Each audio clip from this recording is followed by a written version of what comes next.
Summary of DH Coffee and Tea's new location in Memphis, Tennessee. It's by me, Camden Hayes. Now, where are we off to?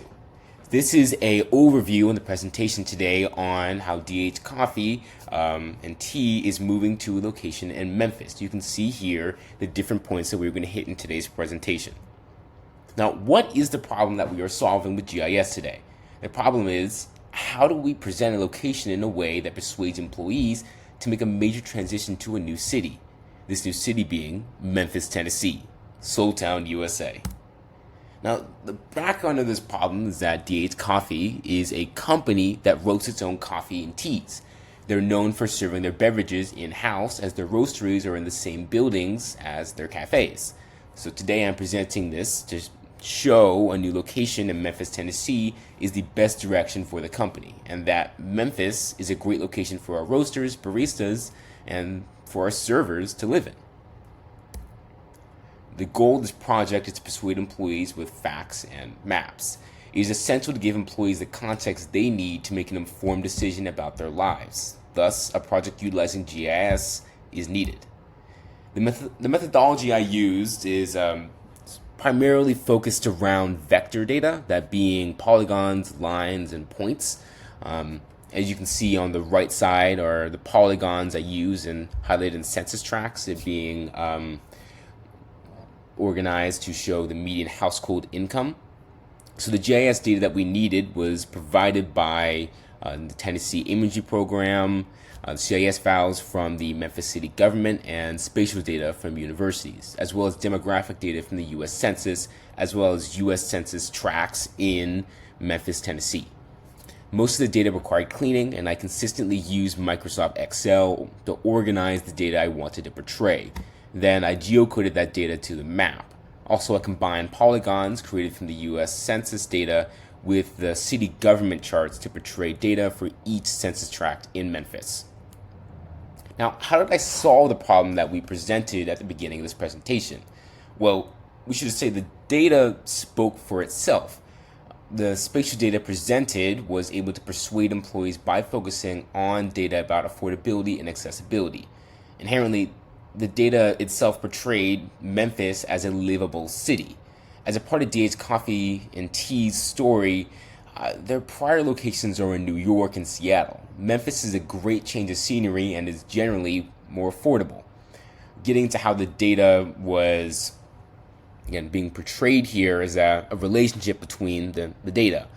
There are a few maps that were created in relation to each other, such as the two maps displayed to the right, that being the median rent per month in Memphis, Tennessee, organized by census tract, and then the vacant housing units in each census tract. The message of these two maps is that there is currently vacant housing that is generally affordable. And how I prepared this data was, I should admit, I heavily relied on ArcGIS Pro's geocoding service to place points on the map for this project. And so I would do this by creating a table in Excel listing locations as addresses. And then I I use the geocoding service to place the points on the map so you can actually see them on the map. So the results of this project and this research, well, you should see it's stated throughout this presentation. Memphis is a livable city simply due to its affordability, infrastructure, and recreation. Employees can clearly see the sheer amount of civilian infrastructure present and understand that their lives will be easier in Memphis. Also, the new DH Coffee and Tea location will likely be in East Memphis, seen through some economic data that I came across during research. A location that is close to affordable housing options for employees, which is East Memphis. The general message is that, well, employees will spend less time commuting and more time at home.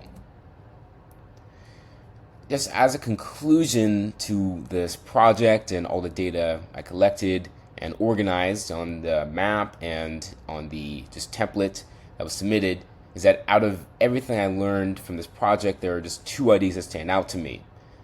That maps and GIS data is an incredibly powerful tool, especially for communication, and that creating the maps and organizing the necessary data is a labor of love. I'm a political science major, and honestly, communication is a major aspect of the field. We refer to the media as the fourth institution maintaining our democracy, after the executive, judicial, and congressional branches. Also, maps are inherently political, and it is the responsibility of government to provide the data and resources needed to maintain this crucial form of communication.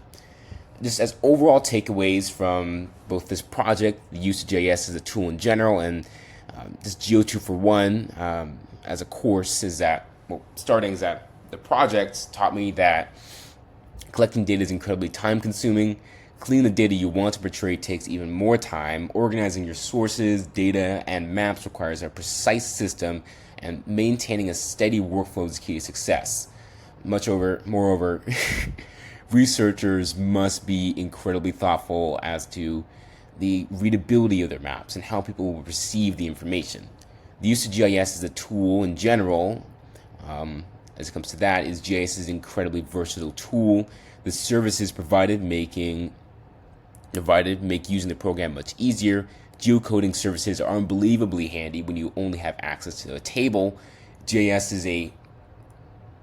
combines the languageless nature of images and massive amounts of qualitative and quantitative data. Using GIS seems more daunting at the beginning and easily becomes a tool someone can use. The GEO2 for One course, just in general, it taught me that taking programming and a cartography course requires a lot of deep thinking. And using maps to help people visualize massive amounts of data is one of the most powerful tools we have created. Learning how to portray data is essential to being a great communicator, and being able to use rational thinking to manipulate data is an essential skill. And then ultimately, identifying spatial patterns in human demographics can inform policy decisions. Thank you.